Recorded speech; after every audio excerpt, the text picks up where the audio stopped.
Today we're harvesting some cherry tomatoes. I'm going to show you how to make a super easy, delicious, and so much fun fermented cherry tomatoes. I've gathered quite a few here and I've got them washed. These are some Chardonnay, Sun Sugar, Rosy Finch, Yellow Canary, Red Robin, and super sweet 100s. Now when you're picking these tomatoes, make sure that you pick those that are firmer and slightly underripe. Here is the ingredients, and I just tend to use what I have on hand. I have plenty of basil, rosemary, red onions, and garlic. Also have some thyme.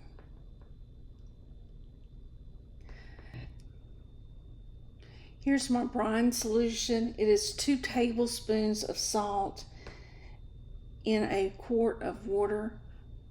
I'm using some half-gallon containers here today. The brine solution or salt water is unrefined salt. And here's my weights and my rings and my pickle pipes.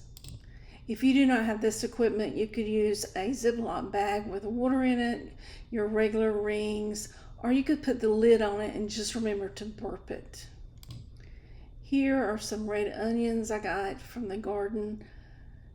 I'm slicing them about a 1/4 inch thick. You can use regular onions if you do not like the taste of the red onions. I'm cutting the garlic in about 3 slices, and you can also leave this whole, but I like the garlic flavor, so I tend to chop mine up ever so slightly. And this is some elephant garlic from the garden. So to get started, make sure your hands are clean, your vessels are clean.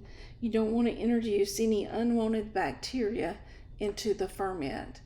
And you're just going to layer your different items here. You could have more or less depending upon your preference. Now for the cherry tomatoes, I poke a hole in the tomato so that it will absorb the brine. And you can use a toothpick, a wooden skewer, a needle, just whatever you may have on hand.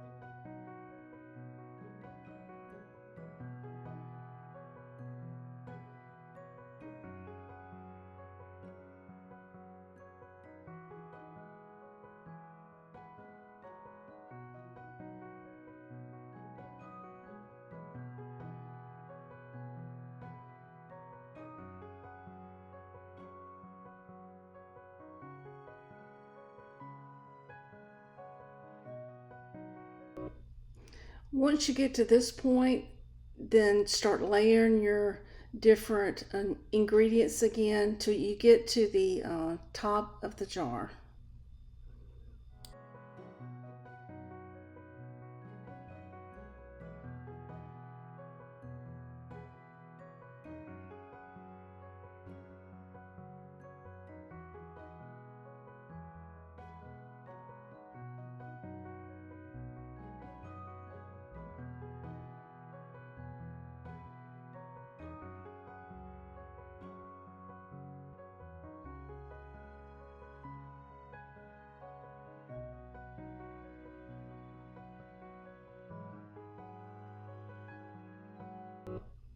Next, add your salt brine solution, and you want to fill this all the way up to the top of the fermenting vessel.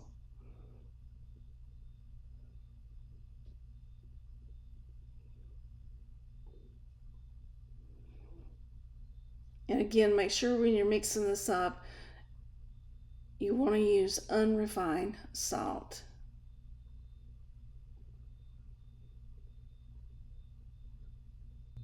Next, we're going to put on the weight to keep anything from floating above the water level. All your ingredients must stay up under that salted brine.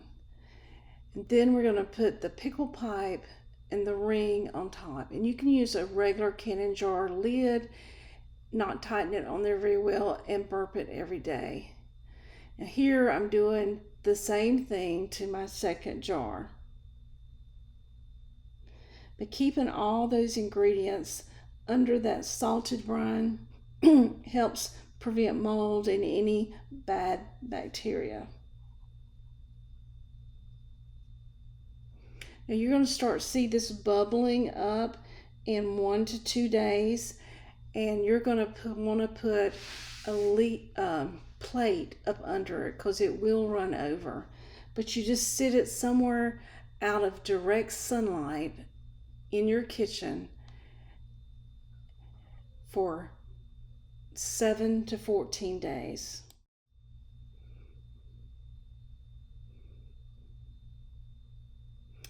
Now I did sit some of this on top of my dishwasher and it got a little too warm, so here I've just got it over beside the stove.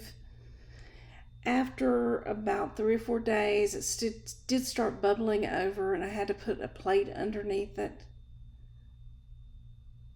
But isn't that pretty? And it tastes just as good as it looks. Here's after a couple days and it's getting cloudy, and that is okay. But you can see the bubbles coming up from the bottom. Now once you have this fermented and it's at the correct taste that you like, then you will just stick it in the fridge, and it will keep in the fridge for at least 6 months. You remove your band and your pickle pipe and put a regular lid on and just stick it in the fridge. Okay, so these are the fermented cherry tomatoes. Yeah, let's get that out of the way where everybody can see. That is still fermenting. They're going in the fridge today. Really? Yeah, so they've been, I may have let them go a little too long because they pretty got a punch. Punch, yeah. Now I like them. Mm-hmm. I don't know that you don't. So what'd you ferment them in? Just salt. Just salt. Well, salt, onion, garlic, and maybe some basil. Yeah. I've been watching this work off the last few days. Let's see what we got here.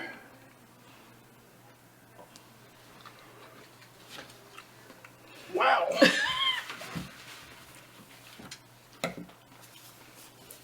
Yeah, it's rather strong. Good, but it's rather strong. Be good on a salad. Mm-hmm. I mean, you have to like fermented flavors to, here, eat that one with the little basil. Just put that in your mouth. We won't dunk it back in. Yeah, that's good. Different. But yeah, so I let it go for about 14 days, which I like the more sour fermented.